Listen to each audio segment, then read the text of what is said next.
আসসালামু আলাইকুম সবাইকে। শুভ সকাল। কেমন আছেন সবাই? আলহামদুলিল্লাহ আমি ভালো আছি। তো আজকে একটা ছোট্ট ভিডিও নিয়ে হাজির হলাম। এই ভিডিওতে আসলে মাশরুমের পাকোড়া মানে বানানোর প্রসেস দেখিয়েছি। তো চলুন শুরু করা যাক।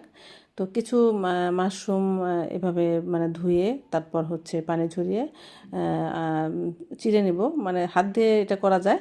তারপর হচ্ছে কিছু কাঁচামরিচের কুচি, ঝাল যার যার প্রয়োজন মতো, তারপর পেঁয়াজ কলি, যেহেতু পেঁয়াজের পাতা পাওয়া যায় এখন, তারপর ধনিয়া পাতা, একটু আদা রসুন পেস্ট, মরিচের গুঁড়া, তারপর লবণ এবং ধনিয়ার গুঁড়া, ধনিয়া বা জিরার গুঁড়া সাথে, এবং হচ্ছে কিছু বেসন দিব।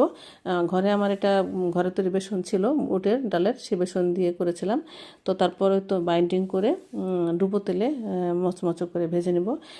গরম গরম এই পাকোড়াটা আসলে শীতের সময় সন্ধ্যায় কিন্তু মানে বেশ ভালো লাগে সসের সঙ্গে। আর এখন যেহেতু মানে শীতকাল, শীতের সময় এই খাবারগুলো কিন্তু খুব মানে একটা আলাদা একটা মানে চাহিদা থাকে, ভালো লাগে খেতে। আর মাশরুমের অনেক গুণাগুণ যা হয়তো বলে শেষ করা যাবে না। তো আমরা যদি প্রতিদিন একটু খাবারের তালিকায় মাশরুম রাখতে পারি তাহলে আমাদের জন্যই ভালো, স্বাস্থ্যের জন্য ভালো। এই তো, সবাইকে ধন্যবাদ।